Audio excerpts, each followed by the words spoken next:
Assalamu alaikum and welcome to English class with Qaisar Bashir. Dear students, in today's video, we're going to study another beautiful poem from class 8th English textbook, Tulip series.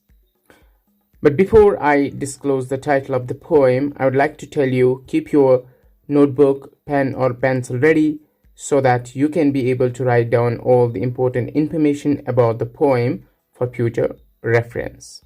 Now, without wasting much of our time, let's get started.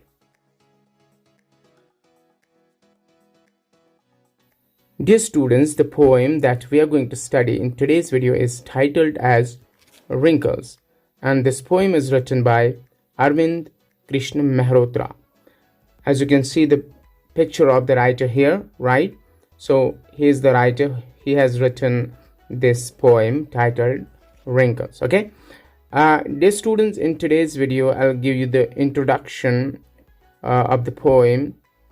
I will also read the poem for you. I'll give you the detailed explanation of the poem. I'll also talk about the message or the themes that the poet has tried to highlight through this poem. And finally, I will give you the homework that will help you better understand the purpose of the poem. Well, let's first of all talk about the title of the poem, Wrinkles. Well, what is the title of the poem? It's Wrinkles. What are these wrinkles?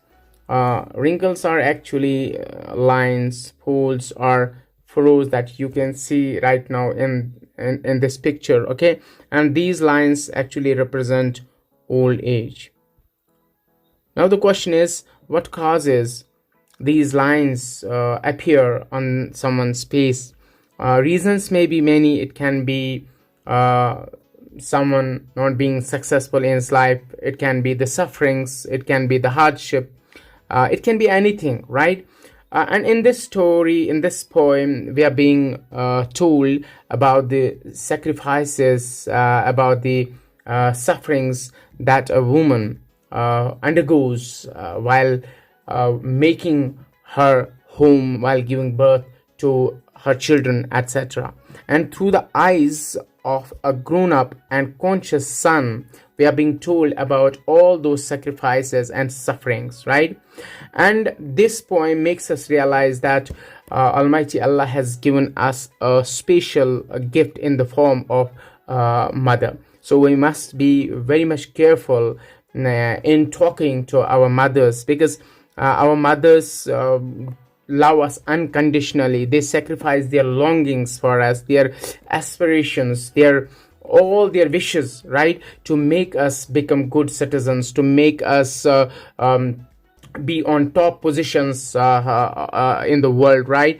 And let me remind you one of the best sayings said by Prophet Muhammad, peace be upon him, and that is, paradise lies beneath the feet of mother. And it says a lot about the value, about the importance, and about the preciousness of a woman as mother, right? So mother is a special gift from God. We all should take care of our mothers. We should love them. We should look after them, right? So this is a very beautiful poem, and it talks about the sacrifices and sufferings of a woman as mother.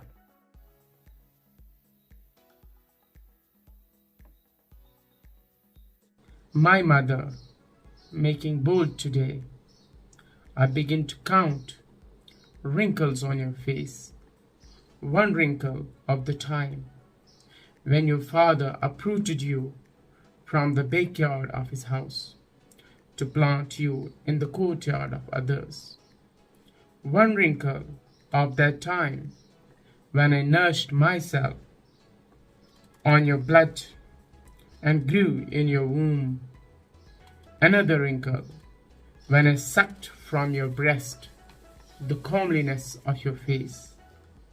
Still another wrinkle when a girl took me away from you. Mother, my mother, taking courage in my hands today, I'm seeking under the skin of your wrinkles a girl who was suppressed, who celebrated Radhe festival with fondness. With fondness, who went to Tavi to immerse Radhe seedlings and bathe during Navratras, who played hopscotch and the game of pebbles. I'll bring for you everything, colors for Radhe, tinsel for dupatta, colorful pebbles from across the Tavi. Become that girl, mother. Become that girl, mother, just for a day.